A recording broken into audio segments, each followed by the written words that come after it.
Gymnastics is kind of an interesting sport. You either are or you aren't one. You know, they'll tell you right away if you're gonna go to the next level. They can see it in you, the way you jump, the way you move. I just always was one. I was perfectly suited for gymnastics. I was tiny, strong, fearless, loved flying, loved little daredevil. It's the most amazing feeling to be able to propel your body through the air and flip around and stick it. It is flying. The feeling of having power, that's like a lot of people don't talk about, is like the flying thing comes after the power, and feeling that like command over your body and doing stuff that regular people can't do. Now watch this, watch this. Backs up, you're right to the other bar. Has that been done before by a girl? Never, not by any human that I know of. Olga in '72, the American public, they were flabbergasted by what she was able to do. They were enamored by it. Isn't that something? I think the American culture is infatuated with gymnastics because every 4 years you see these little, strong, wonderful, talented, amazing athletes pop out on the big stage.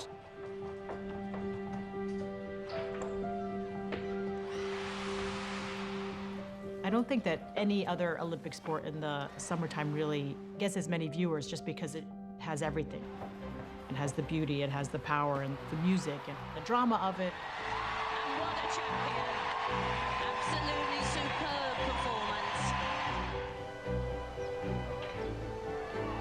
Faultless. Absolutely faultless. And 10 has gone on the board. That's perfection. And that is Olympic history for Nadia Comaneci. Wanting that Olympic dream, wanting to be the best in the world. You go and you train so hard day in and day out. No matter how bad people are treating you, you go back for more. You know, you go back for more because you want that dream. It's burning inside of you. Elite Olympic gymnasts are typically like 15, 16, 17 years old, the peak of their sport. So you have to start young to get good, to be still young and be the best. I think that a lot of people think it's easy because they're so cute and they're so bouncy and smiley, but really I don't think there's a sport that's harder in terms of the age where they expect to excel and the demands that the coaches put on them. They think it's mentally difficult and one of the most physically demanding sports. You're going to get hurt and you're not going to complain. It did not matter what happened to you, you were not to cry. There were things like when they would be racked. Racking is just like a torture to these girls. It's trying to force them down into splits. And you've got such adult pressure being put on these little girls. And they are not to cry, they are not to yell out. But yet you know they're in so much pain. But they just do it without complaint. This is the tricky part about our sport. To be great takes so much energy, focus, intense training through fatigue, sometimes injury, as long as it's not an injury that's going to be dangerous or debilitating, but sometimes everything hurts. That's the whole thing about being a great gymnast. It's almost like being a wounded animal. You don't show your weakness. You don't show that you're hurt. Same position. Gymnastics is not a sport with a lot of back and forth communication. It's a lot of learning how to be a soldier.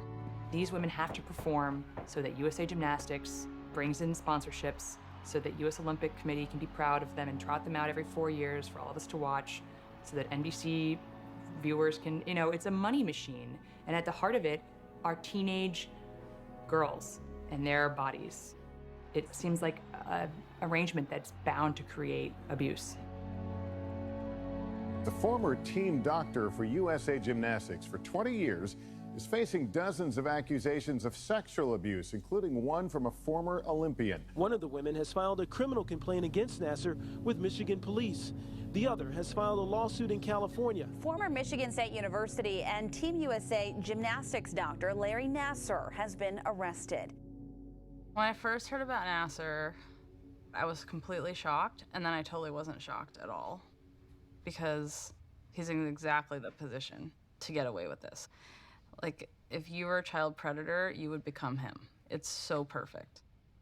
Larry Nassar was a doctor for USA Gymnastics for more than 20 years. He'd worked with Michigan State for just as long. He was a physician at Michigan State University, and then he would be called into camps, these monthly camps for the women's national team. And then world championships, major international national team events, he'd be right there. His contract with Michigan State said you have to also do outreach in the community.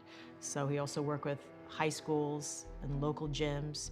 So literally he had his hands on hundreds of children every year for many years. When Trinae became a level 5, we were all invited to a big meeting. And in the meeting they said, 100% of your children will be injured. And then I remember being introduced to Larry as a trainer. And I thought, oh, good, there's a safety net. If they get injured, there's a trainer. I thought we were lucky to have Larry.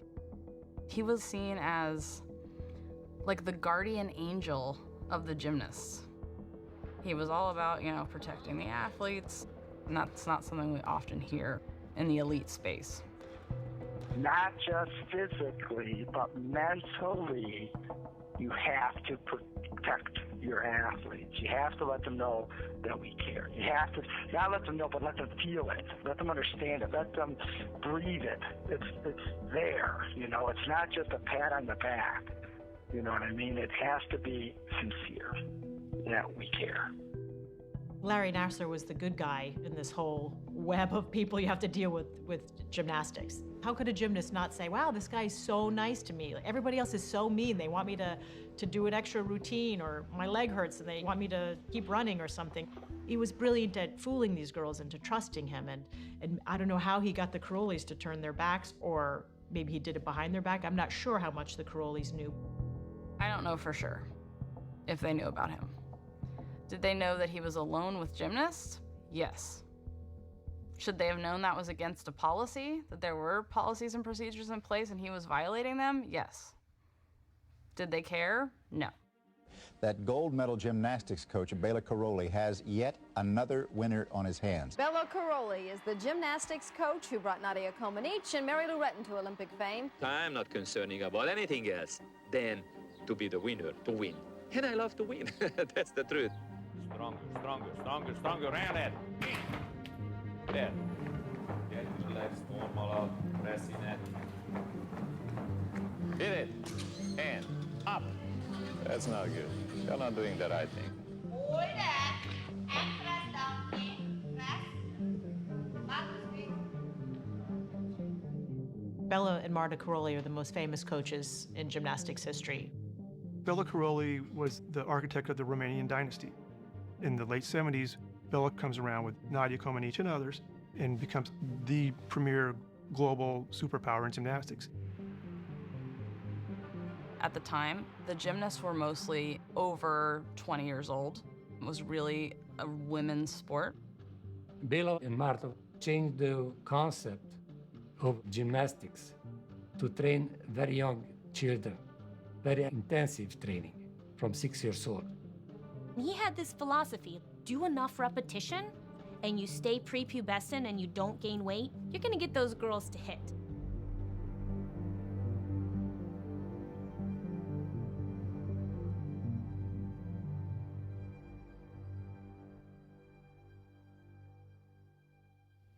These monthly camps at the Karolyi Ranch in Texas were a huge factor in creating this culture that created Larry Nassar. So the Karolyi Ranch is located near this little town called New Waverly, Texas, like a filling station, as they call them in Texas, and I think I don't even know if they have a stoplight. You get off the freeway, and then you're actually in the Sam Houston National Forest, and you're going down this red dirt road deeper and deeper into this forest. It's like straight out of a movie. And you finally come on this compound of a gym and a house and like a dorm, and there's snakes everywhere and bugs, and it's hotter than hell. And it's just this Texan nightmare. The way that the Carolis implemented the system was, we don't want you to lose focus. We want you 100% focused on gymnastics, bond with your team, that's it. No phones, no internet, very controlled. They had things that were written to the athletes that said, while you were at the ranch, you could not go to your personal coach or your parents. Now, is that a little bit weird? You say to somebody, you can't go to your parents? One of the main themes about the Caroli philosophy is athletic Darwinism. There are so many kids out there. The U.S. is so deep now that if you can't hold up physically or if you can't handle it mentally, well, there's somebody dying to get in here who will pay the price. So they knew they could push these kids hard, hard, hard. This kind of like brutal, do a lot of numbers, as many numbers as possible till you do it. Doesn't matter if you're falling flat on your back 5, 10, 15, 20 times. Doesn't matter if you're injured. You better not speak up was the whole mentality in the environment. You better not, or else we're gonna take your Olympic dream away. You're beat up, you have coaches screaming at you, bullying into doing stuff that you're not either ready to do or you're too tired to do, so you're put in dangerous situations. And Nasser was the guy, he was the positive guy. He's the guy who snuck him food, gave him candy, let him borrow a cell phone. I mean, you talk to all these women who were on the national team who were abused by him, they said, you know, he was our friend. If Larry's doing this, it must be okay because he was our friend. He was like the one guy we trusted. What was your impression of Larry Nasser? Well, he was a great guy. I mean, I asked him to help my gymnast from my gym. I called him at nighttime, and next day he helped me, send me the x-ray, you know. He didn't ask for any payment. When you're around sports for a long time, you see team doctors, and Nasser always kind of struck me as a little bit different from guys in that position in other sports. He kind of seemed not quite up to speed. It's kind of a dopey guy along for the ride. The thing about USA Gymnastics, for all their global success, it's kind of a small-time operation. The people there are there because the Carolis' blessing that they're not going to rock the boat. Marta liked that Nasser would toe the company line. He would tell them exactly what they wanted to hear. There were girls that got injured, and you want to get a gymnast back? Sure, we can get her back. He would just kind of play the game because he wanted the access. He had access to these kids pretty much around the clock. He was doing this all kinds of places, in dorm rooms at the Caroli Ranch, in dorm rooms at the Sydney Olympics, you know, hotel rooms, wherever. The view from the hotel room where we're staying at nighttime, the City of Lights, they call this. Just got back from training. It's hard for me to even fathom the fact that, you know, we'd see these gymnasts at these Olympics and they're interviewing with us saying, oh, where I just came back from treatment. Looking back now, my gosh, these girls were coming to talk to us right after they were abused by this doctor who was like always smiley and, you know, looked like, oh, everybody's best friend, giving people gifts. He was so sweet. I mean, it's like sexual abuse 101. Grab that. Okay, come back with your backhand, wrap it around, got it?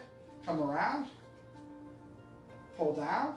There you go, grab with your other hand and pull up. So the athlete can do this themselves. The athlete can learn to do the kinesio tape themselves too, because it's in a sensitive area. I find it hard to look at him as like a criminal, aside from all of the things he did, because that's not, I mean, and I don't know. I don't really know another criminal. I don't know another serial child molester. He was so good at being who he was on the other side of that. Like he was, I mean, he was awesome. I hate even saying that because it's like counterintuitive of like, what the heck's happening to us? But he was awesome. That's why we all loved him. I would have considered him a friend. It's very, like when I first heard about it, my immediate reaction wasn't, that's impossible. My immediate reaction was, please don't let it be true. Because this is a man that I trusted. We would sit and talk for hours and he would tell me about what a great philosophy I had and how he loved how I protected children. And, you know, all of this stuff that just makes me look back and go, God, what a master manipulator he was. He was a typical serial pedophile. Charming, powerful. He was able to pull the wool over all of the adults' faces. What do you look for in a child sex abuser? And the answer is the nice guy. It's kind of easy for them because they find places where it is easy. A priest, an ultra-Orthodox rabbi, a coach, a doctor for the gymnastics team. These girls adored him and trusted him. And that's not just gymnasts. Larry Nassar saw anybody who had a complaint. Gymnasts, rowers, cheerleaders, dancers. He lived 3 miles from me in Holt, Michigan. It was just like a normal suburb neighborhood. He was a personable, God-fearing Catholic man. He was so involved in the community. He volunteered at the church. He volunteered at the high schools. He was almost everywhere we went, always smiling, charismatic, overly involved in our lives. I was 14 and I wanted to be a doctor. So Larry brought me to take your daughter to work day. We had each other's phone numbers. I would text him almost daily. We are friends on Facebook. He'd post on my wall. He shared his Instagram, so I knew his children's names and faces and his wife. He'd ask about your personal life. He knew about my friendships. He knew what classes I was taking, where I wanted to go to college. He was a friend, a confidant at one time. Nassar was extremely well liked, but he was also admired as someone who was doing amazing things for female gymnasts. Thank you for visiting gymnasticsdoctor.com, where you can see over 400 educational videos on how to rehabilitate your gymnast. So the weak glute medius muscle, this drops down, the foot rolls, and she's got the weakness in the hip area here. Come off your toes and come back. All in one motion. Toes, arms, go. Every appointment, he would have his hands all over me, adjusting me, massaging my back. And what some people might not understand, that this is a really big part of gymnastics that he took advantage of, that we're used to having adults spotting us, helping us stretch. We're used to having adults touch us. But Larry took it a step further. He explained to my mom, I'm going to put my hands near a very private place on your daughter. He didn't ask, he just said that that's what he was going to do. Larry Nassar pretty much had a primary method. You would come to him and I have a backache. I have a hip problem. He would stick his ungloved, unlubricated hand in your vaginal cavity and do what he called a vaginal adjustment. And it was like this catch-all treatment, you know, stuff that was nowhere near your pelvic area. This was like, this will make it better. He told me that I would probably be uncomfortable and kind of explained that in the vagina there's a trigger point or pressure point that would release to help him work on my ankle to be less painful. In my case, I wasn't given a heads up or any kind of explanation about the procedure. I think he just said, tell me if this hurts. Like, which it did, but everything that he was doing hurt. He was doing like pressure points and manipulations and like pushing on my muscles with his elbows. I was pretty used to just like buckling down and taking whatever pain. You're always told by coaches, teachers, no pain, no gain. So when something's painful, you're thinking this is helping me and I'm getting better because of it. I remember being like, can I survive this for another 2 minutes? Watching the clock on my phone, waiting for 5 minutes to go past, 10 minutes to go past, up to 45 minutes or an hour. So his appointments would be 2 hours long. My analysis is an hour was medical, professional, and then the second half was sexual. Trying to remember back, to these treatments and thinking back, and I'm like, how the heck didn't how did he do that? And then I'm like, I don't think there was a silent moment. I mean, I don't think he ever stopped talking. What's happening today? How's, your family? Oh, Dawn, how's things going with the kids? Mother of 3 daughters. My goal was to keep them safe. And then I became an accomplice in such a crazy world. I mean, he would talk to the parents while he was doing this. And so it was confusing. The first time specifically, well, my dad was in the room and I just, first I was like, what? Is this normal? What is going on? And then a little bit of thinking about it, I was like, okay, well, my dad's on the other side of the room, so maybe it's normal. And then I'm like, but does he know what's happening? I don't know if he does. Well, how do I ask about this? I can't ask about this. And then you think, well, he's a doctor. I didn't think that had happened to her because I had no idea. Like, I was there. I thought I saw everything. She was with me at every single appointment. Was your mom always with you? Yeah, she was always in the room with me. Having your own parent there, and he's still able to manage to get away with what he did, even with someone else in the room, that's really scary. This is a grooming behavior. The parent's sitting there, the child's watching the parent. The child doesn't want to tell the parent this is going on, but believes the parent must know because it's happening right in front of them, so it's okay.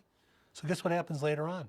Parent doesn't come into the next session, and instead of it being a 2-minute procedure, it ends up being a 45-minute procedure. The young girl thinks it's okay because mom and dad were sitting in the room before. I noticed that what he was doing was getting more aggressive as I got older. And when I could drive myself, then no parent was in the room, so then it really amped up. He would bring us to his house, to the basement.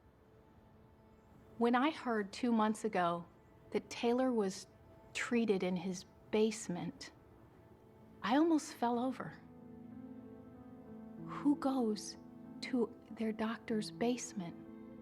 He offered free treatments to women all the time in his basement, which I knew about. So that's why I felt okay going, because I, once again, minimized it. Everyone else goes there too. You know, he would get erections. You know, it's just, something's not right there. He would take his belt off, he would make grunting noises.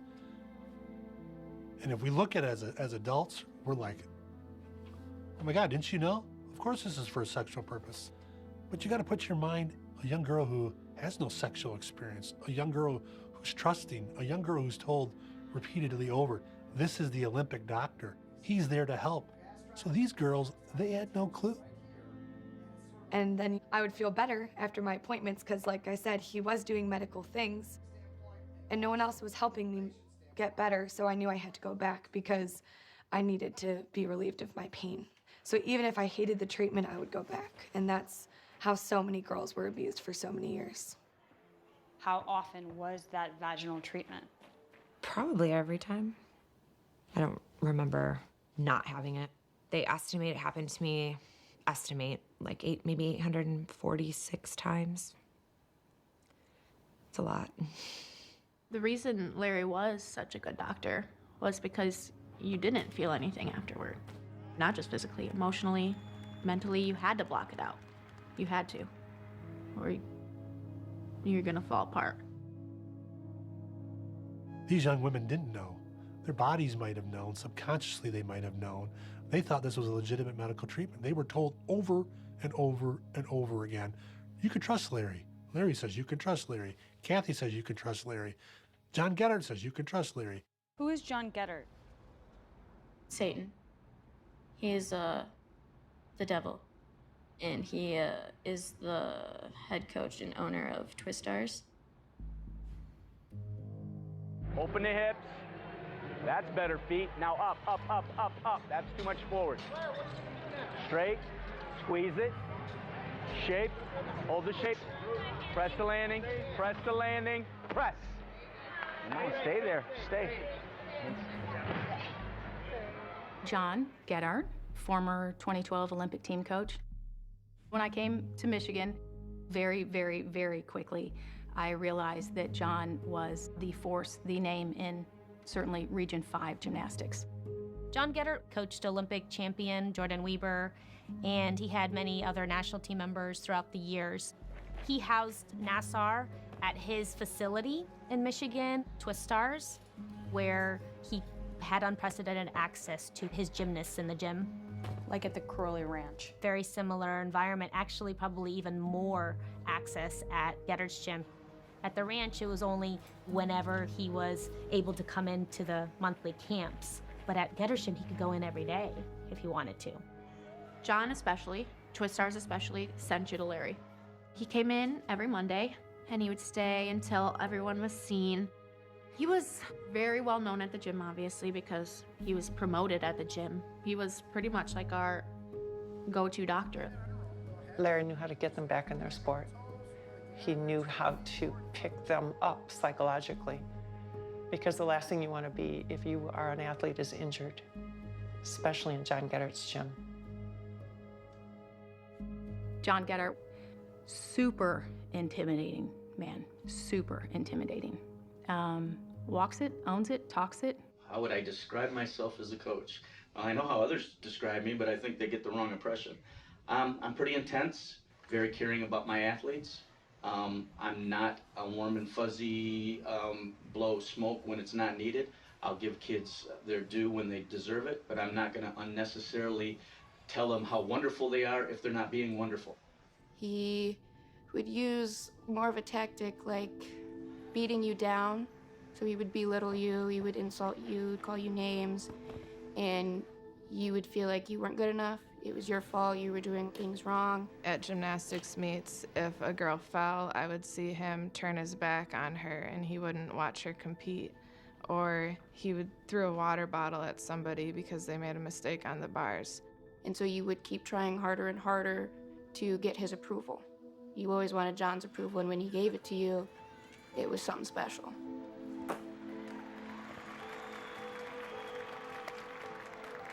Kind of like the wrong way to do it, but as long as John got results, he continued his technique. Just break every single girl down until they thought they were nothing.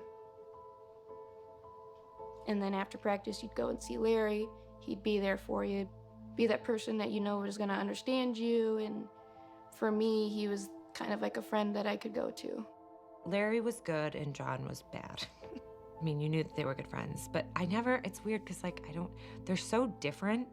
Larry's super dorky and John was super ego, but it was almost like the weird perfect fit. I think that if we were injured, John sent us to Larry because he would give the shortest amount of time that could be necessary to come back from our injury.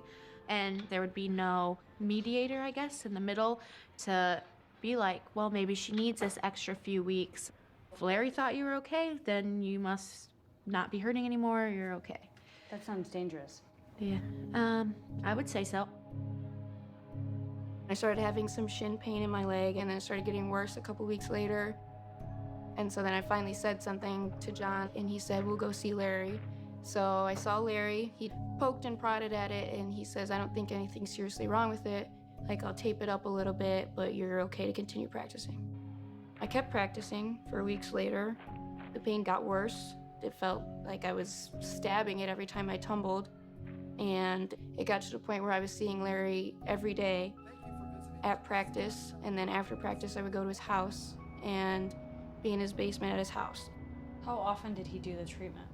Every time. I felt violated, but he's a doctor, it's gotta be for some reason.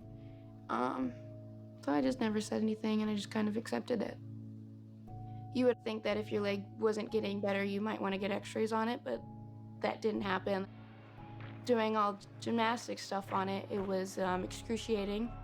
But a prestigious Olympic doctor is telling you nothing's wrong, so you kind of think you're crazy. I mean, it makes you wonder what really is pain. In the practice before we left for nationals, I was struggling so hard. And so finally I was like, John, I'm trying my hardest, but my leg hurts so bad I can't make this. And he told me to get my stuff out of the fucking locker room and get out of the fucking gym. He means forever. So I go to the ER, I get x-rays, and it's broken, splintered. It looks like a nail was hammering down on my leg, and it just kept splintering off pieces because I just kept tumbling on it. Do you think that you were purposely mistreated by Nasser in order to keep you in his care? I think it's definitely a possibility. Why else would I have competed on a broken leg for a month? Why else wouldn't x-rays have been in the question if it continued to get worse and not better? Do you think that John Gettert knew about Nassar's so-called treatments and that they were not appropriate? It's hard to say, but I don't know how anyone couldn't have known. With being in a room right there in your own gym, you know? There's no way he didn't know something about Larry. And even if he thought it was really a treatment because this guy was supposed to be his best friend and supposed to be a doctor, it's such a bizarre thing that you would hope that he would at least look into it. And there's no way he didn't hear. We talked about it openly in the gym. There's a whole institution of people who knew through these years, and it could have been stopped. How do you think the abuse could have stopped earlier? Could have stopped when Kathy was told. Kathy Klages, another friend of John Getter and Larry Nassar, she was told in 97. I went to Spartan Youth Gymnastics Club, and one of the head coaches was Kathy Klages, MSU's head gymnastics coach. I had been thinking about talking to an adult about these treatments because it did make me uncomfortable. So Kathy Klages had me come into her office, and I did specifically tell her that Larry was putting his fingers inside of me. And she just said, I must be misunderstanding. He would never do anything inappropriate. She said she had known him for years and years, and I just must be mistaken. Kathy did not believe her. So she marched other gymnasts in to try to dissuade Larissa that this wasn't happening. She had teammates come in a couple at a time while I was sitting there in her office in front of me, and she asked them if Larry had ever done anything to make them feel uncomfortable during treatments. And all of them said no, except one other girl. So this other girl stayed in the room, and Kathy still just couldn't wrap her head around what we were saying. So she brought in a couple college-age gymnasts, and they would explain, you know, his hands get close to certain areas, but they never are inappropriate. And I said, well, that's not what is happening to me. His fingers are going inside. Then at that point, they left the room. The other girl left the room. Coach Klages told the other gymnast, you're misinterpreting this. I don't want to hear it. And basically shut her up. But Larissa still stood her ground. I again said what was happening, and she said, well, I could file this, but there's going to be very serious consequences for both you and Larry Nassar. And you need to really think about this. And I think I raised my hands and said, I don't want to get anybody in trouble. That's not my intention. And so I went back out, and I think I ran into the bathroom and just cried for the majority of practice. She intimidated her, and it shut her down. Coach Klages then didn't tell her parents, but she did tell one person. She told Larry Nassar. So my next appointment with Larry, he walked in, he closed the door, he sat on his little stool, and he said, so I talked to Kathy. And at that point, my heart just sank. I felt so embarrassed. I felt so humiliated.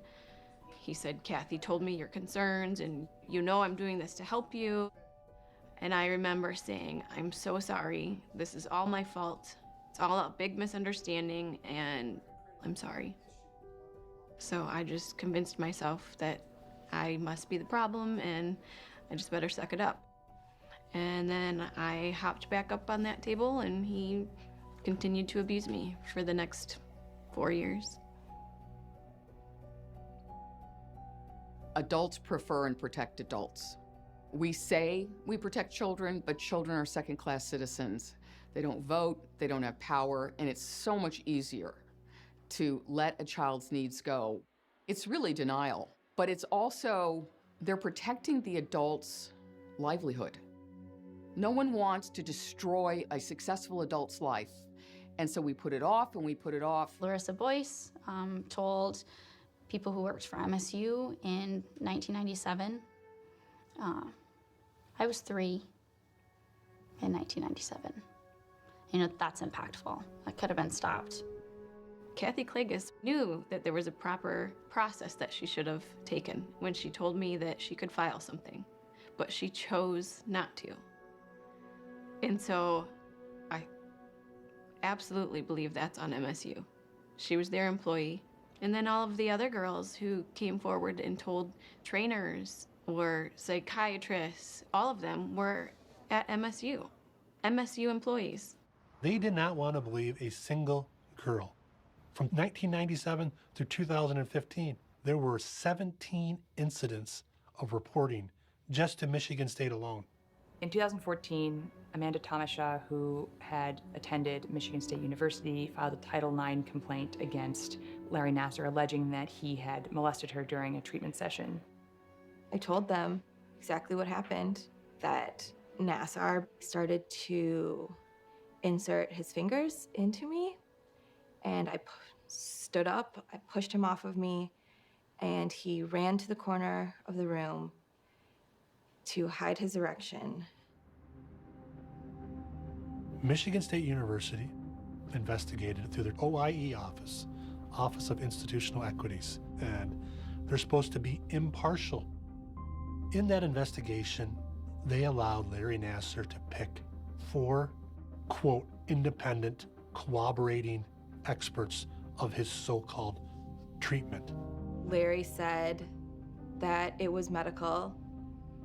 I said that it was sexual assault, and so they asked some of his friends what they thought. 3 of the 4 were his students or colleagues. 1 was a trainer. He knew all of them. He handpicked all of them with the knowledge of his supervisor, Dean Strample. And what the report finally said was that the young lady misunderstood the nuances, and as a result, they found no violation. They left the erection out of the report. They also left out the fact that I pushed him off of me. I was 24. I knew what was and was not appropriate. They gaslighted me. So, this is the surprising thing. 2 reports were generated. There was a report generated issued to Amanda Thomashaw. And in that report, they say they find no violation of the sexual harassment policies. The report ends on page 22. Lo and behold, here we are in civil litigation. You know what we find? There's a page 23. Page 23 goes into all the problems that potentially are there. It is opening the university up to liability, that they better have a chaperone in place, he better wear gloves, he better have informed consent. And they never turn that report out to anybody. That report's internally kept between Larry, Strample, and the OIE office. The 3 years surrounding my investigation, my Title IX was the only Title IX that produced 2 separate conclusions. So Larry Nassar was put on leave 90 days. That's how long the OIE investigation was. But in the end, Dean Strample put in an email, glad to have you back. Please, Larry, just follow these restrictions. Dean Strample put restrictions on Larry Nassar. Simple rules like explain the procedure, wear gloves, have somebody else present in the room. But Dean Strample, he never followed up. We've spoken to support personnel at the clinical center who were there after 2014, who were never informed of these procedures that Dean Strample was supposed to inform everybody. And at the same time, we have a criminal investigation going on by the Ingham County Prosecutor's Office. The patient was concerned that I was inappropriately touching her and didn't understand why. You know, Okay.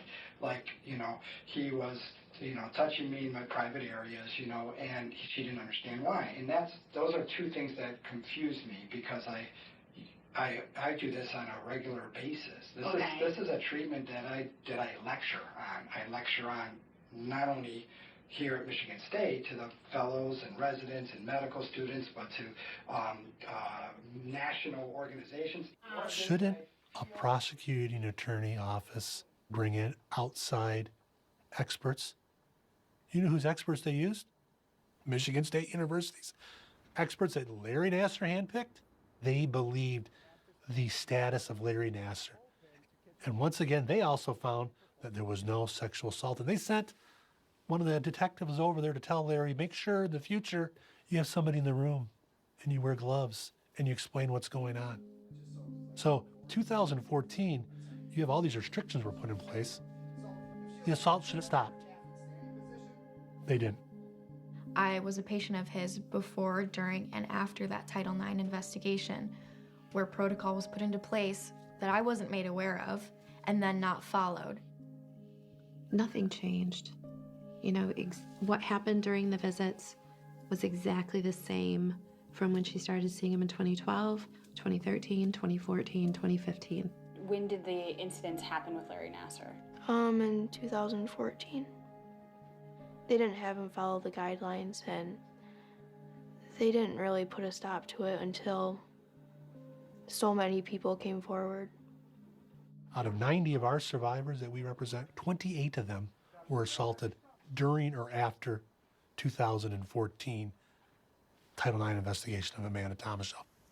But this is not just Michigan State University. It goes to organizations that span this country. USOC, USAG. Do we know when USAG knew about Larry Nassar's predilections? Well, we know for a fact it was 2015. Spring 2015, Maggie Nichols, a gymnast on the U.S. national team, was at the Caroli Ranch for one of the monthly training camps. And she was with Allie Raceman. And Maggie said out loud, "What's with this technique he does? Like, why does he put his finger inside of me? I'm not sure it's helping." And Maggie Nichols' coach happened to be within earshot and was alarmed by this. There was a report made to USA Gymnastics. Steve Penny sat on it for a few weeks. USA Gymnastics former president, Steve Penny, was notified that a gymnast was assaulted at the national team camp. Why on earth did they not report him then? Maggie Nichols' mother was told by Steve Penny, "Don't do anything, don't report it. We're gonna handle this internally. We don't know yet if we need to report this." They waited for 5 weeks before they went to the FBI. 5 weeks. When you have gymnasts telling you that Larry's doing these manipulations every day, sometimes twice a day, 5 weeks is a long time to be sitting on the knowledge that Larry Nassar is a sexual predator. They waited 5 weeks because they did their own internal investigation as to whether or not this was sexual abuse or not. After an internal investigator told Steve Penny, "You really have a problem here, you have to go to the FBI," Steve Penny called Scott Blackman, the chief executive of the U.S. Olympic Committee. The Olympic Committee legally is responsible for the safety of the athletes at the Olympics.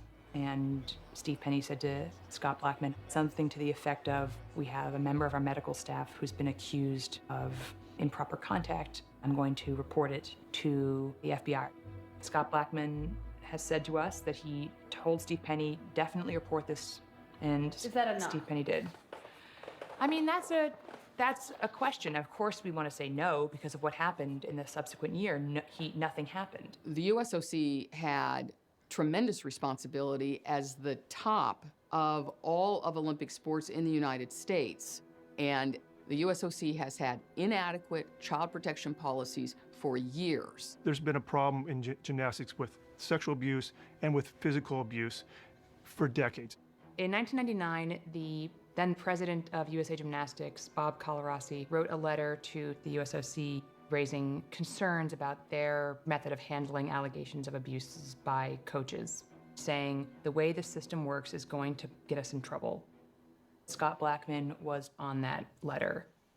They knew it, they knew they needed a better system, and they sat on their hands. Nassar, he actually was allowed to resign from USA Gymnastics and said he's taking his leave of absence and thanked them and left on his own terms. But Nassar is back in Michigan still treating patients. He continued to do that for more than a year after that in Michigan. Wouldn't USA Gymnastics tell Michigan State University that there's an investigation on? They didn't tell them. You know, there are many missed opportunities for people to be informed about this. And what nobody knew at USA Gymnastics was that the FBI never even opened an investigation. I mean, it went to the FBI in Indianapolis. The FBI in Indianapolis said, "We're gonna kick this over to the Detroit office." And then it died there. The FBI in Indianapolis doesn't seem to have taken their allegations very seriously. We also don't know exactly what Steve Penny told them. MSU, USAG, USOC, Twistars, and the FBI, all these organizations, they knew. Every organization had a chance to stop. All that time, Nasser was still working at MSU. He was still working for Holt, the school district that he was working for. He was treating people nonstop until Rachel Den Hollander came forward. Sorry. I'm Andrea Mudford. Hi, nice to meet you, Larry Nasser. Thanks for coming in so quick, too. Yeah. Obviously, you're not under arrest, so you can leave whenever you want. I know you talked to Val O'Brien, one of my colleagues, Yeah, a couple years back, ago. right, Yeah. right. I've been trying to adapt my techniques so we won't get into the same situation. Okay. What practices have you changed in response to... I've been trying to have people in the room, Okay. you know, and trying obviously not to get into that same situation. You know what I mean? Like, has there been another complaint? I'm just like confused right now. How long have you been doing this technique? I have video from 30 pounds ago, from like the 1990s. I'm trying to remember. It would have been in the 1990s. You know what I mean? Like early 1990s. Right. Well, the reason I'm asking is that we did have another complaint. Really? Yeah. And it's a patient from a while ago. Okay. I was a patient of Dr. Nasser in 2000, and at age 15 was repeatedly sexually assaulted by him under the guise of medical treatment and medical examination. Rachel Den Hollander was not an Olympian, but an advanced level gymnast who, in the summer of 2016, became the first person to openly name Larry Nasser as an abuser.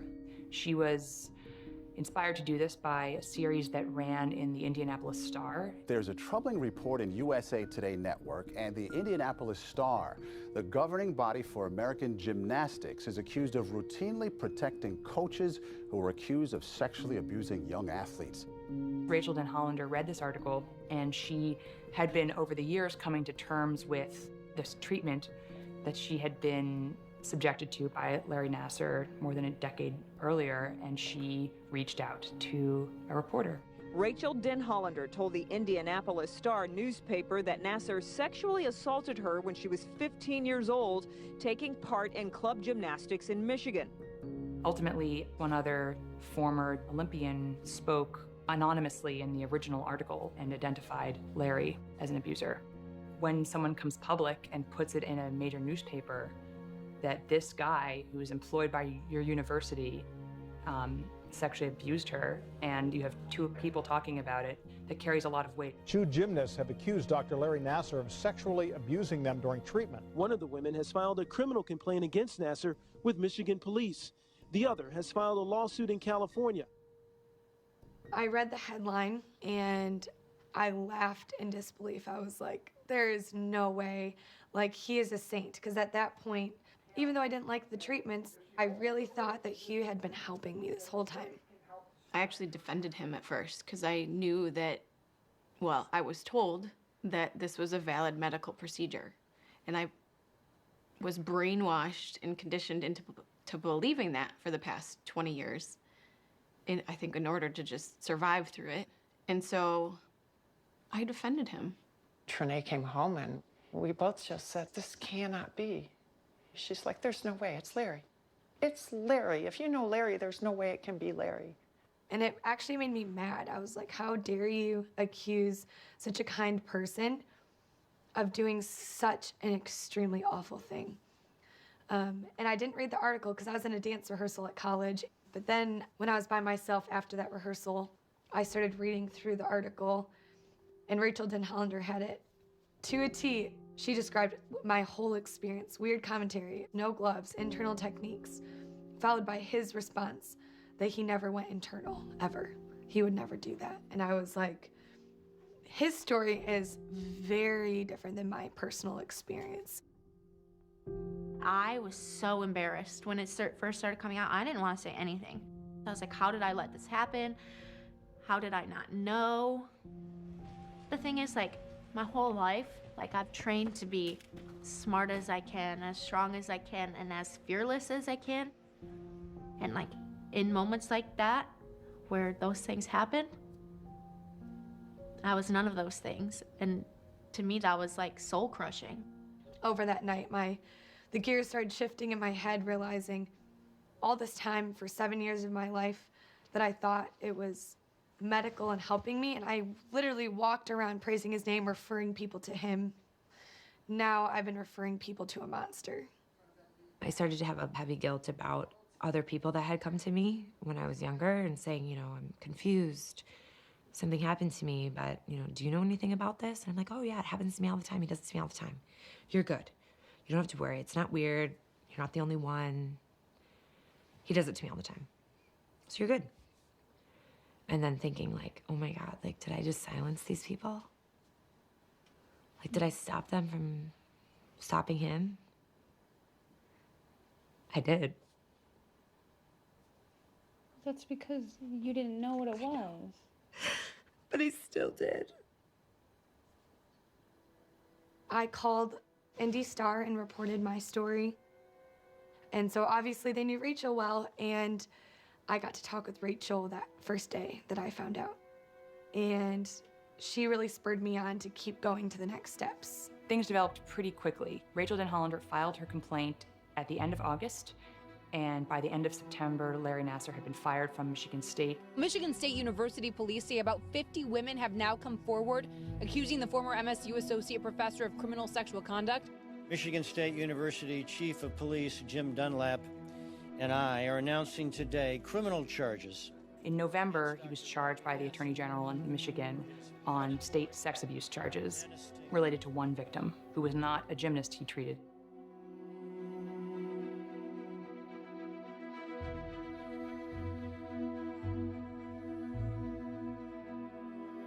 The first time he got put in jail, he bailed himself out for $1 million. He was a free citizen. He's walking around town, still trying to be part of the council for Holt High School. It's dividing the whole town. I had people I talked to on the phone, they couldn't even speak because they were best friends with Nassar's wife. The Twistars community is behind him 100%, and I have known him before he even went to medical school. And everything he's ever done for gymnastics and everything I've ever seen him do has been nothing but caring and sincere. There are hundreds of people that support him 100%.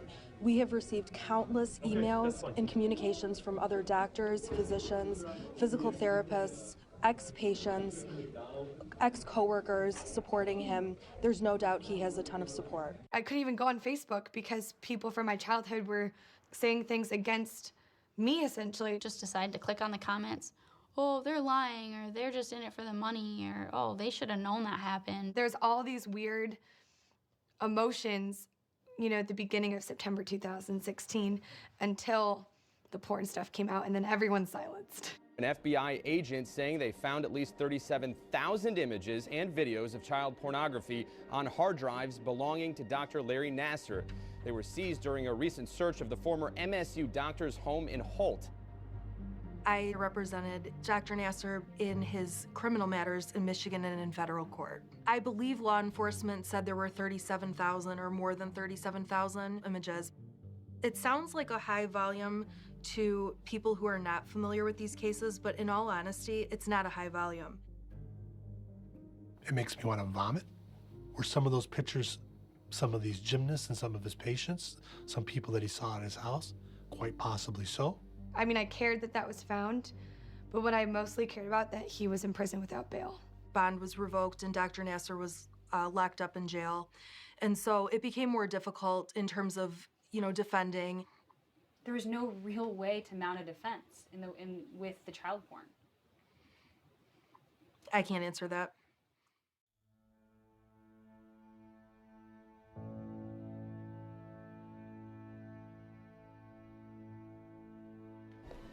There was no more reasonable doubt about this anymore. And USA Gymnastics starts realizing this is not going to get better quickly. The U.S. Olympic Committee's board is recommending that USA Gymnastics President Steve Penny resign. Steve Penny lost his job, but he got a roughly $1 million payout. Then fall of 2017 was when the Harvey Weinstein allegations came out, and we were in the full throes of the Me Too movement. Michaela Maroney, the gold medal Olympic gymnast, Maroney is now coming forward to say that she was abused by the former doctor for Team USA. Olympic gymnast Allie Raceman said she is among the young women sexually abused by a former physician with USA Gymnastics. Four-time Olympic gold medalist Simone Biles says she was sexually abused by a former USA Gymnastics team doctor. She posted about it on Twitter yesterday saying this, "I am not afraid to tell my story anymore." These are some of the most cherished, celebrated athletes in America, in the world.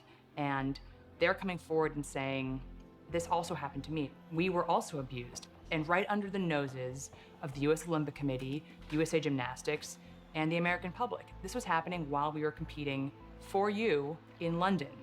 And before then, their public coming forward, I think the importance of that can't be overstated.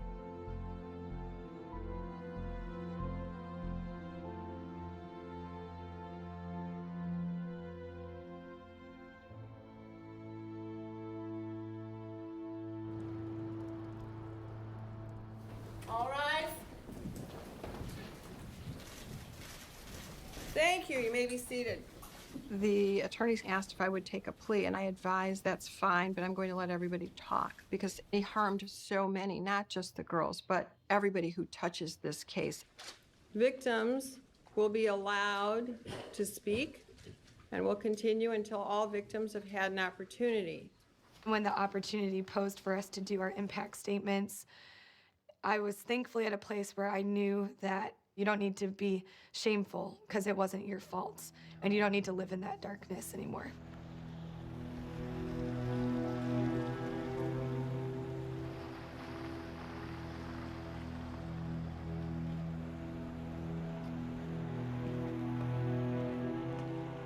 You know, the day of court, my alarm went off, and I have never been in such a panic. Like, I felt like I was falling off a cliff when I woke up.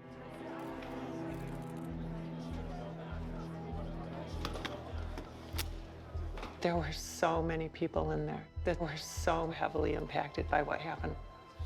Every time a door opened, we were all, you know, like I felt that tension and I felt everyone's eyes go to the door immediately.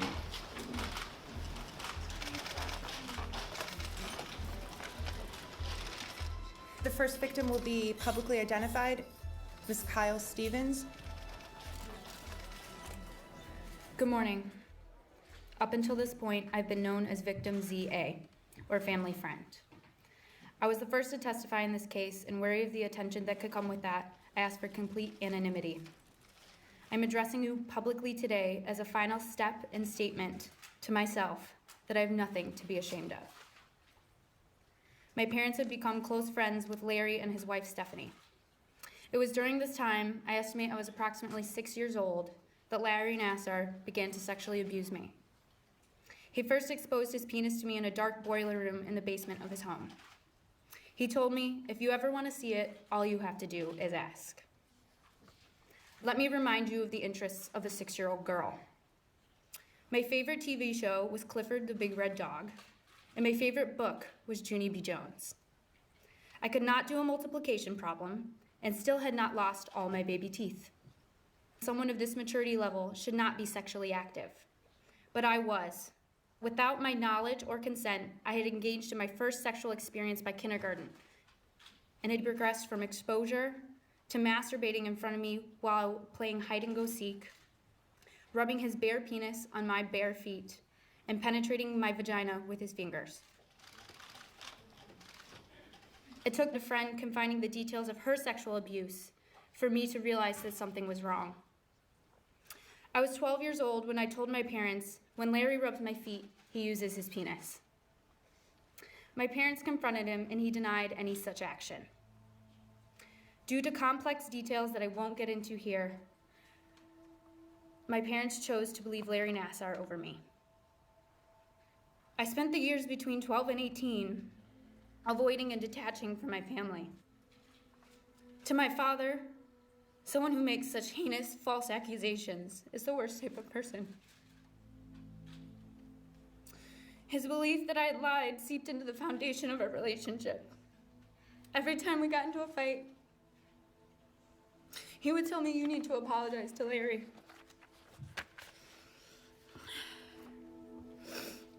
It wasn't until I was about to leave for college that I took another chance at clearing my name. Larry Nassar's actions had already caused me significant anguish, but I hurt worse as I watched my father realize what he had put me through. My father and I did our best to patch up our tattered relationship before he committed suicide in 2016.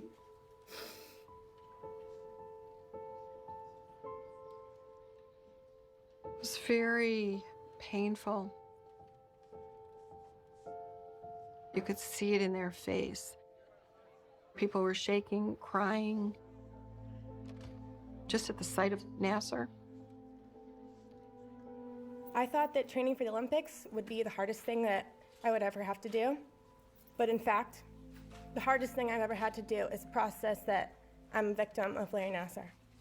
As I listened, I started getting angry, which I didn't want to get angry. When the proceedings started, it was just like any other court hearing. And really what happened is every day there were more and more girls coming forward. The next survivor you will hear from is Amanda Tomashow, Lindsay Lemke, Jessica Smith, and she has agreed to be publicly identified. Normally, there are not people applauding, people booing the defense lawyers. My office and my family were getting death threats. My co-counsel was getting death threats on his children. At times, I was very fearful of just the vulnerability coming out into fighting. It felt like you were really a part of a mob, and it was just adding like a constant fuel to a fire. It's almost like that kind of an explosion was inevitable.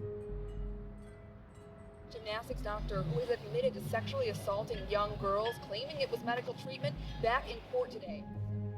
Judge, I would ask you to, as part of this sentencing, to grant me 5 minutes in a locked room with this demon. Would you do that? Yes or no? No, sir. Would you give me 1 minute?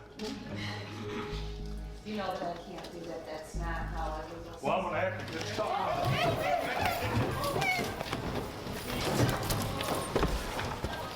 Let me have that son of a bitch. Give me 1 minute with that bastard. 1 minute. Relax. Take it easy, buddy. Just relax. 1, 2, 3, 4. What if this happened to you guys? Take it easy.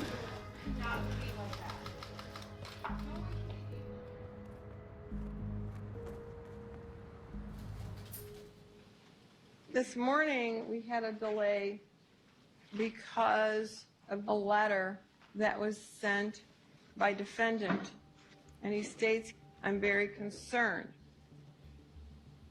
about my ability to be able to face witnesses this next 4 days mentally." The letter he wrote me was all about him wanting to be in control. Sir, there's a few sentences in here that concern me. Your letter states, now Aquilina is having a 4-day sentencing media circus.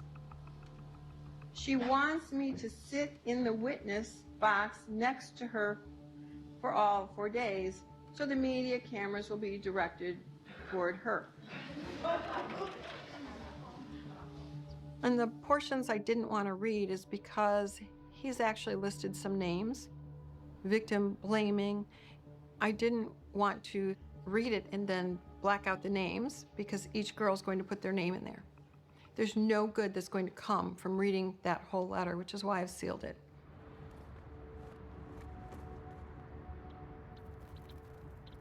What was it like for you to consider if you wanted to read a statement in court?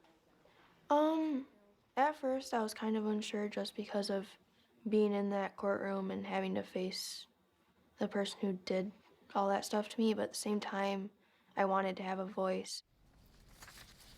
He manipulated me so much that I didn't know what was going on. Larry acted as if he was a friend. He would greet me with a sickening smile every time I saw him. I remember him liking my posts on Instagram. It's weird to think that an older male doctor was liking a little girl's post and commenting Merry Christmas on Christmas morning. I started to get anxiety after seeing all the news reports about him. I felt like I couldn't breathe and I would tremble in fear. I have nightmares about what happened and have troubles with sleeping. I've been put on anxiety pills just so I can function throughout the day. It's hard for me to trust people because of you. I get scared and uncomfortable when I have to go to the doctors. I get scared that I'll be taken advantage of once again by another doctor, just like you did. I've tried my best to gain back the strength I once had. I am a survivor. Here I am today facing my abuser. I'm finally being heard. I'm no longer hiding my story. When it first started, there were only about 6 who were actually going to come public with their name. One girl empowered the next, empowered the next. Your Honor, I didn't think I would be here today. I was scared and nervous. It wasn't until I started watching the impact statements from the other brave survivors that I realized I too needed to be here. I am also here to tell you to your face, Larry, that you have not taken gymnastics away from me. I love this sport, and that love is stronger than the evil that resides in you and those who enabled you to hurt many people. Larry, you do realize now that we, this group of women you so heartlessly abused over such a long period of time, are now a force, and you are nothing. You hear these statements, and, they're so brave. So I wanted them to know, one, I wanted the little ones to know that I was there for them, because I was older and I do know him very well, and I wanted them to know that I'll stand with them. If you will allow it, I would like to address him directly. You may. Take your time. Sorry. Wow. They're strong. What have you done? I look at these young girls here, and I told my mom the hardest part for me was to see how little they were.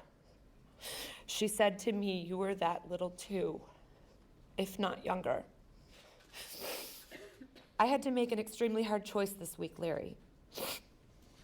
I had to choose whether to continue supporting you through this or to support them, the girls. I choose them, Larry. I've known you basically all of my life. In fact, I've known you 31 of 37 years. I remember your wedding, thinking Stephanie was the luckiest woman in the world. My heart hurts for her and the kids every single day. Why lose everything and everything that was good? For what? We literally loved you like family. Because we thought you loved us back.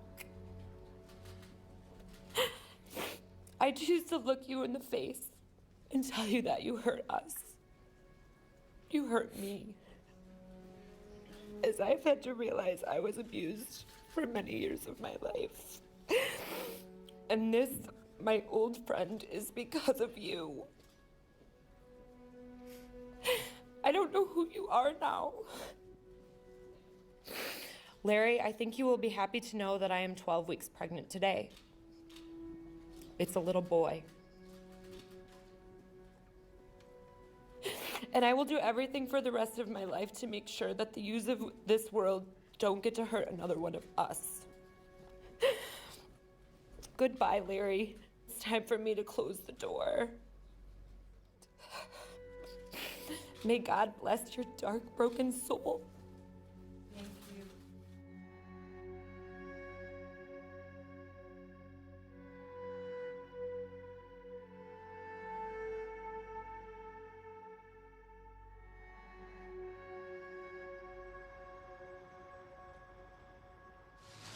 Jenna, we are on our final victim impact statement. I am so honored to let you know that the next person you will hear from is Rachel Denhollander.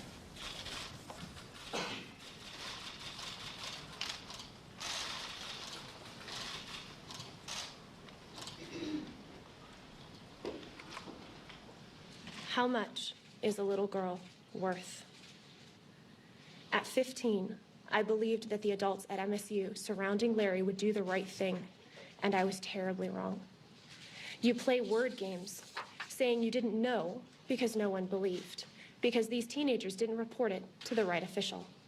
And so I am asking point blank, when Kathy Collages humiliated Larissa Boyce and waved the report form in front of her, telling her there would be consequences if she reported, is this the right way or the wrong way? When Amanda Tomashaw reported to the Title IX office and Larry was allowed to hand-pick the 4 colleagues to determine whether his treatment was legitimate, was it the right way or the wrong way to handle a report of sexual assault on MSU's campus? No one wanted to listen.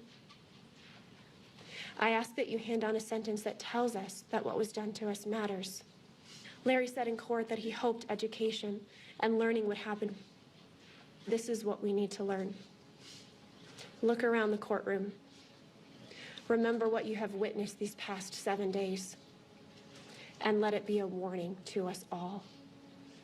When the adults in authority do not respond properly to disclosures of sexual assault, when institutions create a culture where a predator can flourish unafraid, this is what it looks like. It looks like a courtroom full of survivors who carry deep wounds. Women and girls who carry scars that will never fully heal, but who have banded together to fight for themselves because no one else would do it. Women and girls who have made the choice to place the guilt and shame on the only person to whom it belongs, the abuser. But may the horror expressed in this courtroom over the last 7 days be motivation for anyone and everyone, no matter the context, to take responsibility if they have erred in protecting a child, to understand the incredible failures that led to this week, and to do it better the next time. Because everything is what these survivors are worth. Thank you. Thank you. You built an army of survivors, and you are a 5-star general. You made all of this happen. You made all of these voices matter. Thank you. Thank you.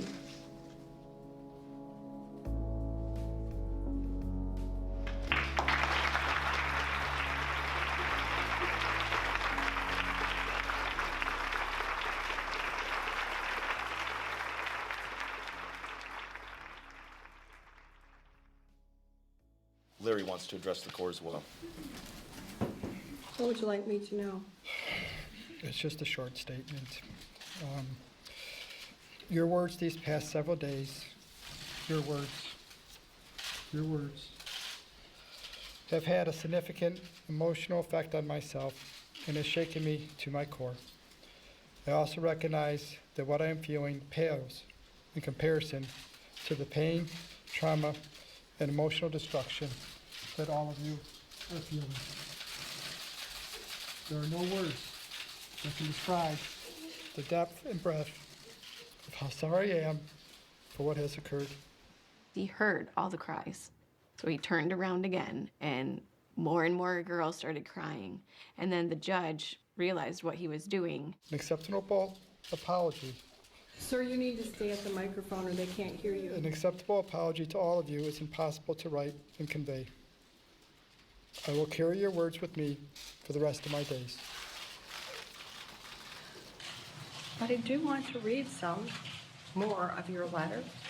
And the reason I want to do that is because I've considered it in sentencing as an extension of your apology and whether I believe it or not. So I want you to hear your words. The media convinced them that everything I did was wrong and bad. They feel I broke their trust. Hell hath no fury like a woman scorned.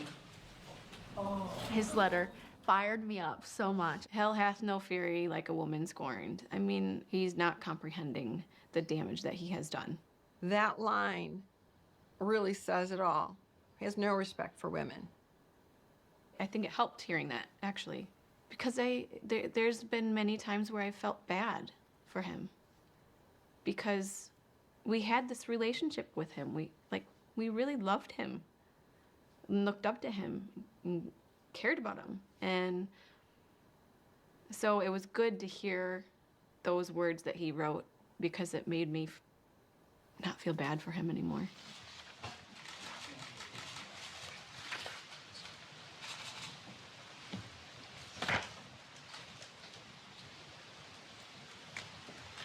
Would you like to withdraw your plea? No, Your Honor. Because you are guilty, aren't you? Are you guilty, sir? I said my plea, exactly. It is my privilege to sentence you to 40 years,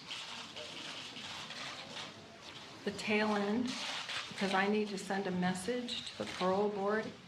Sir, I'm giving you 175 years. I've just signed your death warrant. If I thought he was worthy of being rehabilitated, I would have sentenced him to the 25 years. Based on his comments to the girls, he was not remorseful. He is a true predator.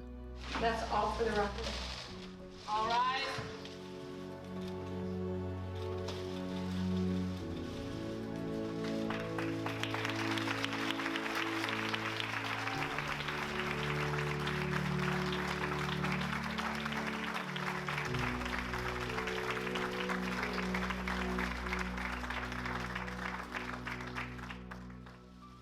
You know, I really expected to feel a lot better, if I'm being honest. I felt like I was gonna walk out and be like, great, things are better now. You know, when people are like, it's over, it's not over.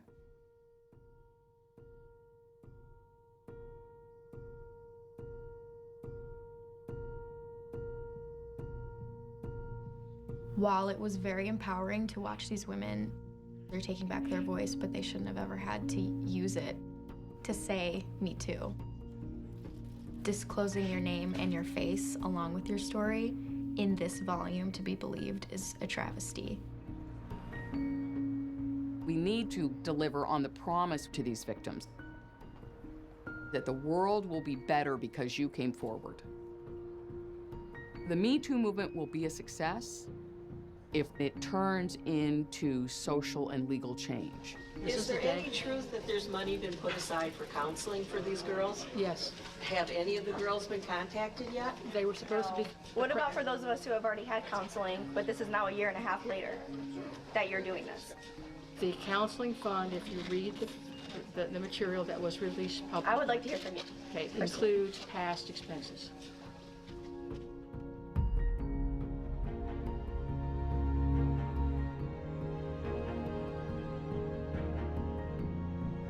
Another former Michigan State employee is facing criminal charges tonight. The state attorney general's office is charging former MSU gymnastics coach Kathy Klages with 2 counts of lying to investigators. As of today, there have been 3 former MSU employees charged during MSU's investigation.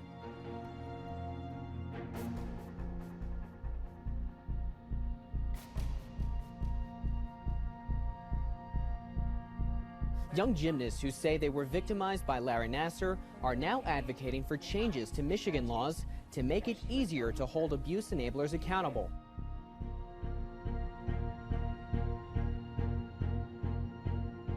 What can be done so this does not happen? You have to start from scratch. You have to create a whole new governing body, new USA Gymnastics.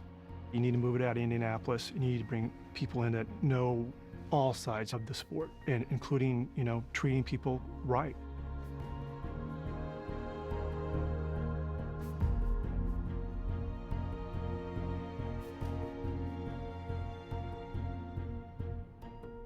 There is a sense that slowly but surely progress is being made, and people in positions of authority are having to answer for what happened. More fallout from the Larry Nassar scandal. USA Gymnastics has suspended the owner of Twist Stars, John Geddard.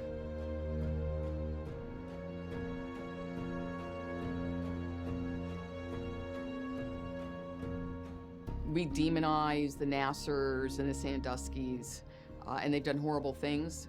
but it's the ones who covered it up who made it worse and created more victims.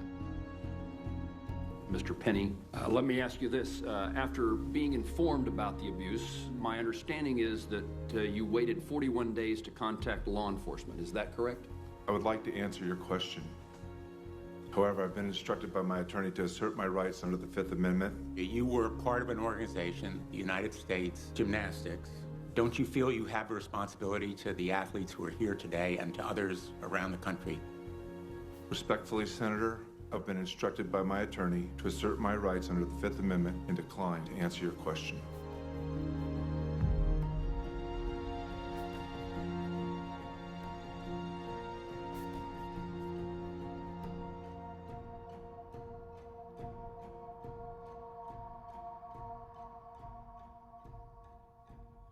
What we really have to do is we have to start listening to our kids.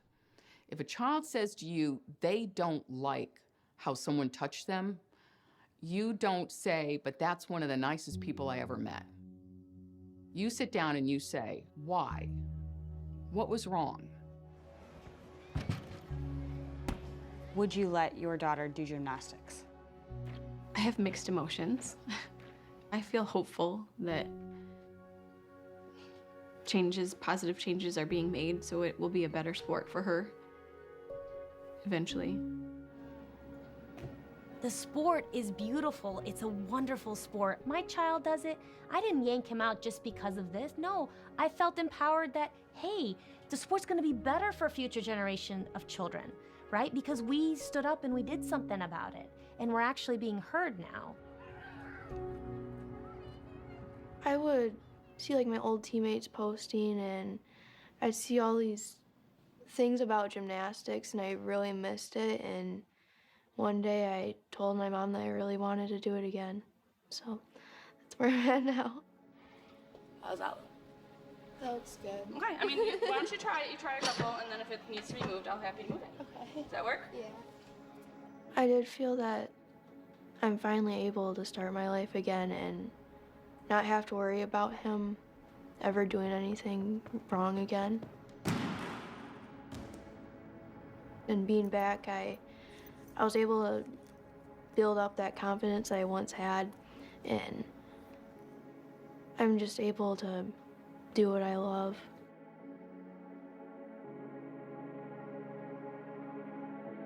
I'm winning the war now. I'm winning it all now. Watch tears while they fall down. I'm winning the war now. I win against ego. Cast light on the shadows long. I'm winning from either. I'm riding a long way. Oh, the best has haunted me. Oh, the best and wanted me dead. Oh, the best tormented me. Oh, the best and wanted me dead. Oh, the best has haunted me. Oh, the best and wanted me dead. Oh, the best tormented me. But the battle was lost, 'cause I'm still haunted me. Oh, the best and wanted me dead. Oh, the best has haunted me.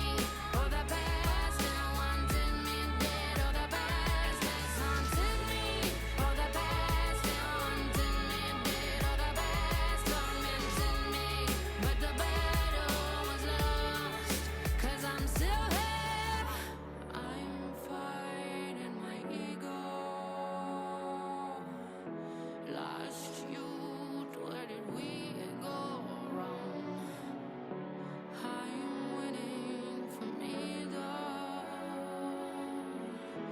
I'm riding a long way home. Oh, the best has haunted me.